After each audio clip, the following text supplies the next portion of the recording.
All right, we are back and we are continuing our March into Publishing series. We're continuing our March into Publishing series, and every day I want to explain to you the strategy because I believe that every book that you publish, right? We're an entrepreneur, author, speaker, trainer. Every book that you publish should have a strategic goal or be used for a greater purpose or something down the road. So whenever I release a book, I think about the long-term strategy for that book or what is the goal or the purpose that that book serves. So today I'm going to do two books. So I have 19 books that I have published, and some of them are journals or enhancements to trainings I did. So I'll go through that because I want to take the pressure off of you for trying to just imitate what you've seen everybody else do. Okay, so today I'm going to discuss anthology. So this is books 4 and 5. One of them is Training to Reign. I did this with Rain Dance Company, and I'll go over that and kind of how you can use this same principle today. And then of the other was Every Knee Shall Bow, a treasury for the advancement in the arts and worship. These were both released in 2014. So with the way that I think, if I'm a leader or as I lead people, I reproduce what I am. So I have loved the arts for a number of years. And as a result of that, I make sure that I train people to do everything that I can do when I lead them. So as the artistic director of Rain Dance Company, I had that company in Las Vegas for 5 years. I make sure that I train them. So even the books that I shared with you, like Company Keepers, remember I talked about that. All these arts books that we've already covered over my first few days of this, they had to read every single one of them. Not only did they have to read every single one of them, but I tested them because I wanted to make sure that my team knew what they were doing, not only in technical training, but in being able to convey that they understood the history and they understood the industry of dance, especially in the arts and the worship arts at that time. So I make sure I study, they study. So what did I do? I became an author. So naturally, I trained them to become authors as well. And we started with one chapter.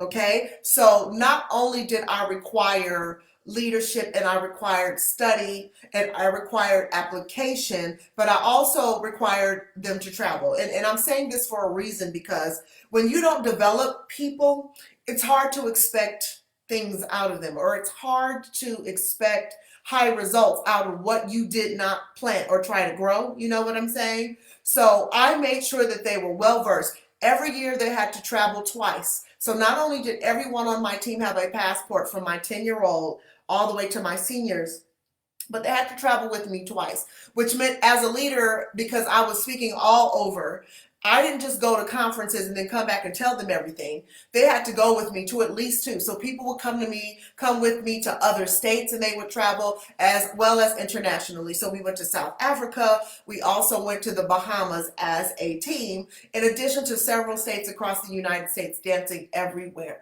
So they were qualified. They were well versed. I also taught them something that I think I need to write this book. I haven't written it yet. It's called the layered leadership model. So I teach this, it's available on YouTube, but it's the layered leadership model, and several of the members of the company also joined me. But I teach this as a leadership principle. Every single person in my team has an assignment, okay? And I give them assignments based on their natural passions, skills, and abilities. So I don't make people clean bathrooms who can't stand it. And I don't mean to use that as a bad example, but so if you like fashion, you're doing garments. If you like to party, you're going to be member services. You're going to plan our events. Do you see what I'm saying? So I was the artistic director. I had a second in command. She assisted me. She was also our choreography coach. So we have a choreography coach. She had a second in command. We had a technique instructor. She had a second in command. So everyone who had something to do, whether it was the prayer team or it was the accounting team or whatever the team was, they had to have an assistant that they were training. This meant that there were no holes on our team, and I'm telling you this for a reason. This gave us a great foundation to be able to have something to write about. So what we did was I asked every member, and this is where this is going to help you, from the 10-year-old all the way up to the senior, to submit one chapter focused on their role in the company, their experience in the company. So I wanted them to share some things that, how did they find out about us? Why did they join, and things that really were life-changing to them, and what leadership role they served in the company, because everybody had a role. And when everybody is essential, it helps with attendance, it helps with participation, it helps with commitment. So those are the things that I did as a leader. So this is the way that I hope that it will help you.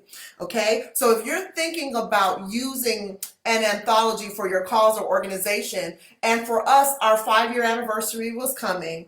We had done many theatrical dance productions, and so this particular year, it was called The Sun and the Rain, REIGN. So we did training to reign because they were experienced, they were equipped. I wasn't just picking a bunch of strangers to do this. I knew that they knew what they were talking about. So I'm going to dive into it and let you know some ways to do this. And so you can use it for marketing, you can use it for promotions, you can use it for events, and I've talked about that. So number one, the first thing that I asked them to do before we went forward with the books is to do a memorandum of understanding, an MOU. So everyone had to sign off on a document letting me know that they understood that this project, they were donating their article or they were donating their chapter to. For some people have people pay them to do that. And can I be controversial here?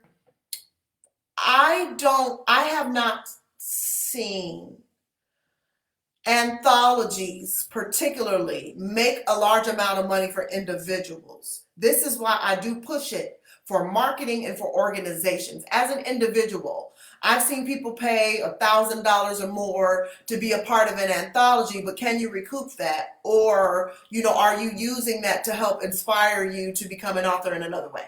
Okay, so I made sure that they signed a memorandum of understanding that they were basically turning over the rights of their chapter to the company for us to raise funds that way. But I will say this as a bonus for their participation. So all the books that were sold online went to the company as part of our fundraiser to help our programs ongoing. But each member was allowed to purchase copies of that book at cost. So whatever the cost was wholesale, they were able to put in an order those books, and they could sell them at retail. So that was a way that I did allow them to be able to profit from their participation in it. So it's not like, oh, we just took all the money. No. So anything that they did directly in proportion to their efforts, they were able to profit from. Okay, so some of them bought books and they sold it at their table, and that was fine with me. So they could sell it at the retail price of that book, and several of them did that.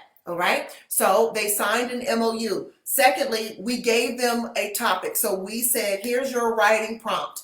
Write about your experience in the company. We told them how many words minimum it needed to be and how many words maximum it needed to be. So if you're thinking about doing an anthology for your team or your group, you need to give them guidelines. If the chapter is 1 page and then someone else's chapter is 20 pages, then your book will get all wonky. Okay, so we let them know we're looking for this. That way, each chapter in this book was pretty much, at least a few pages, right? At least 5 or 6 pages. So we did that and they wrote that. We gave them a word count.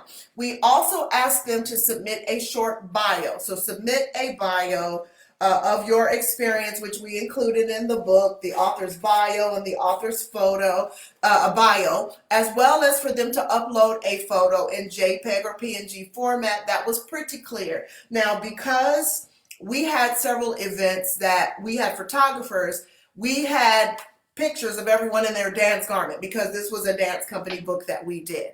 Okay, and then also we gave them a due date. When is the deadline for them to submit their work? Do not wait until the date is due to remind them, give them several reminders. Hey, you have 2 weeks. Hey, you have 5 days. Hey, you have 2 days. Today is the day. And if you want to give some grace with a day or two, fine, but it keeps you on schedule when you do have a due date for them to do that. Okay? So we were able to put this together. It's a nice book. It's a great length of a book. Okay. Also, every knee shall bow. So the story behind that one is there were dance leaders from all over the world. So this was a group project, and I was the assembler of this. And same thing, everybody submitted a chapter. We had them sign a memorandum of understanding. We put this book together, and leaders were able to purchase these books and sell them on their own as well. So these are 2 anthologies that came out in the same year. Okay, so we promoted awareness. It gave us an edge as a dance company, because how many dance companies did we know who had a group project or a book that were promoting it? So we tried our best to stay cutting edge. This is a great thing to do if you have an annual event, an annual conference, if you want to make this a part of your fundraising efforts. It can be a lower cost if you have a great graphic designer, if you have someone on your team, if you have people on your team who can edit. That's what we did. We used the people, the educated people who were on our team, to make sure that we had at least 2 edits of everybody's chapter, so that it was looked over twice to make sure that it was up to standard. And we formatted it and put a book cover on it, and we got it done. And also the digital edition of that book. So you can absolutely do that and decide where the proceeds go and make sure that everybody is clear. Okay, so you can do that. You can do it for your group, you can do it for your organization, you can do it for a cause. If you want to raise a specific amount of money for a cause, and then decide how you want people to handle individual sales of that. So that was books number 4 and 5, Training to Reign by Rain Dance Company, and the author. So yes, you can use the company name as an author. So I've published under Rain Dance Company as a group.